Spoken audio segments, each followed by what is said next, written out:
আসসালামু আলাইকুম। সবাইকে অনেক স্বাগত। আজকের রেসিপি ঘরোয়া পদ্ধতিতে কিভাবে গ্রিল ফিশ ফ্রাই করে নিতে পারবেন, আস্ত মাছ কিভাবে ভেজে নিতে পারবেন বাসাতেই সেই রেসিপিটি শেয়ার করব। এয়ার ফ্রায়ারে করেছি এবং ডুবো তেলেও ভেজেছি। দুটো রেসিপি শেয়ার করব। আশা করছি আপনাদের অনেক ভালো লাগবে। চলুন তাহলে আমরা রেসিপিটি দেখে নিই। 500 গ্রাম করে ওজন এরকম দুটি মাছ ভালো করে ধুয়ে পরিষ্কার করে মাঝখান থেকে একটু কেটে কেটে নিয়েছি। তারপর এর মধ্যে পরিমাণ মতো আদা রসুন দিয়ে দিলাম, মরিচ, ধনিয়ার গুঁড়া, সামান্য একটু জিরার গুঁড়া, গরম মশলার গুঁড়া, 2 চা চামচ সয়া সস, 1 চা চামচ টমেটো কেচাপ, আর দিয়ে দিলাম সামান্য একটু লবণ, স্বাদমতো আপনাদের যেরকম পছন্দ হয়। আর এক টুকরো লেবুর রসও একটু দিয়ে নিলাম, এতে করে ঘ্রাণটা খুবই ভালো আসে ম্যারিনেট করার পরে। আমি যেহেতু এটা ম্যারিনেট করে খুব বেশি সময় রাখবো না, তাই লেবুর রসটা এখনই দিয়ে নিয়েছি। আপনার ম্যারিনেট করে বেশি সময় রাখলে লেবুর রসটা একেবারে শেষের দিকে অ্যাড করবেন। তারপর আমি এখানে 2 চা চামচ পরিমাণ তেল দিয়ে এই মাছটাকে ডলে ডলে ভালো করে সুন্দর করে মেখে নিয়েছি এবং যে কেটে কেটে নিয়েছিলাম সেই জায়গাগুলোতেও ভালো করে ফিশ মশলাগুলোকে আস্তে আস্তে দিয়ে দিয়েছি। 15 মিনিটের জন্য রেস্টে রেখেছিলাম। 15 মিনিট পরে একটাতে একটু তেলে ভাজার জন্য আমি একটা প্যানে তেল নিয়ে নিয়েছি। খুব বেশি শ্যালো ফ্রাইয়ের জন্য তেল নেইনি, আবার অতিরিক্ত ডুবো তেলেও না, মাঝারি আঁচের তেল নিয়ে নিয়েছি। সেটার মধ্যে ফিশটা দিয়ে দিলাম। আর সেকেন্ডটাকে আমি এয়ার ফ্রায়ারে দেবো, এই জন্য এয়ার ফ্রায়ারের মধ্যে একটা এয়ার ফ্রায়ার লাইনার বিছিয়ে নিয়ে ফিশটাকে দিয়ে দিলাম। 1 চা চামচ পরিমাণ তেল দিয়ে দিলাম তার উপরে, এবং এয়ার ফ্রায়ারে যে ফিশের অপশনটা থাকে সেইখানে আমি প্রেস করে নিয়েছি। তাতে 180 ডিগ্রিতে 15 মিনিটস দেখাচ্ছে একটা ফিশ কুক করার জন্য। আমরা দেখি 15 মিনিটসে যদি না হয় পরবর্তীতে আমরা আরও এক্সট্রা কিছু মিনিট অ্যাড করব।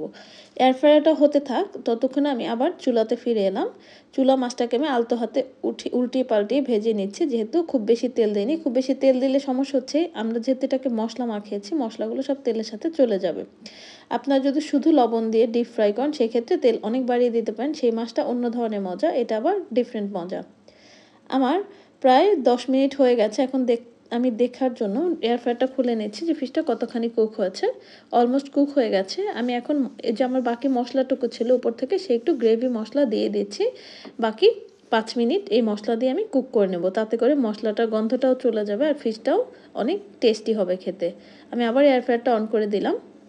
আমার 15 মিনিট পুরোপুরি হয়ে গেছে। আমার ফিশটা মনে হয় আরও একটু কুক করা বাকি। আমি আরও এক্সট্রা 5 মিনিটসের জন্য এটাকে কুক করতে দিয়েছি। আর অ্যাট দ্য সেম টাইম আমার এখানে চুলার ফিশটাও হয়ে গেছে। আমি চুলার ফিশটা তো সেম একইভাবে এক্সট্রা মশলাগুলো একটু দিয়ে নিয়েছি এবং আলতো আলতো হাতে এটাকে উল্টাতে হবে অবশ্যই, তা না হলে কিন্তু স্কিনটা চলে যাবে। স্কিনটা চলে গেলেই কিন্তু আর দেখার সৌন্দর্যটা থাকে না। এটাকেও আমি আস্তে আস্তে করে উল্টে পাল্টে ভেজে নিচ্ছি। ডিপ ফ্রাই এটাও ভাজা হয়ে গেছে 12-15 মিনিটের মধ্যেই। আমি চুলা আঁচটা খুব বেশি হাইতে দেইনি, এই জন্য প্রায় 12-15 মিনিট সময় নিয়ে সব পাশগুলো ঘুরিয়ে ঘুরিয়ে ভেজে নিয়েছি।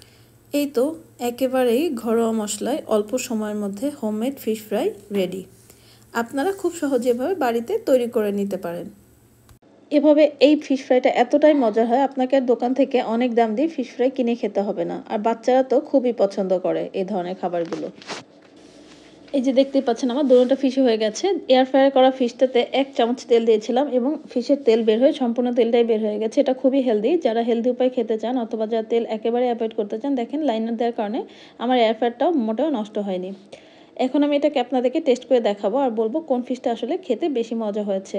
যদি আমরা দোকানে গেলে সবসময় ডিপ ফ্রাই ফিশটাই খেয়ে থাকি, তবে আমার কাছে স্পেশালি এই এয়ার ফ্রায়ার করা ফিশটা বেশি সফট ছিল ভিতরে এবং বেশি টেস্ট লেগেছে। মশলার টেস্টটা আমি অনেক বেশি পেয়েছি। আর এই যে তেলে ভাজা ফিশটা আসলে অ্যাজ ইউজুয়াল আমরা অন্য ফিশ যেরকম ফ্রাই করে খাই ঠিক ওরকমই। তবে আমার কাছে রেকমেন্ডেড হচ্ছে এয়ার ফ্রাই করা ফিশটাই বেশি টেস্টি। আপনারাও বাড়িতে দুভাবেই ট্রাই করে নিতে পারেন।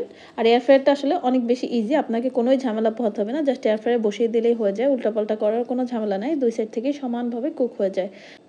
আজকের রেসিপিটি ভালো লেগে থাকলে প্লিজ অবশ্যই চ্যানেলটিতে সাবস্ক্রাইব করে দিবেন। আমার বাসার ছোট্ট যে মানুষটি আছে সে খুব মজা করে ফিশ অ্যান্ড চিপস খেয়ে খুব খুশি হয়ে গিয়েছে এবং মাকে অনেক থ্যাঙ্কস জানাচ্ছি। আজকের মতো এ পর্যন্তই বিদায় নিচ্ছি। দেখা হবে নেক্সট ভিডিওতে। সবাই অনেক ভালো থাকবেন। আল্লাহ হাফেজ।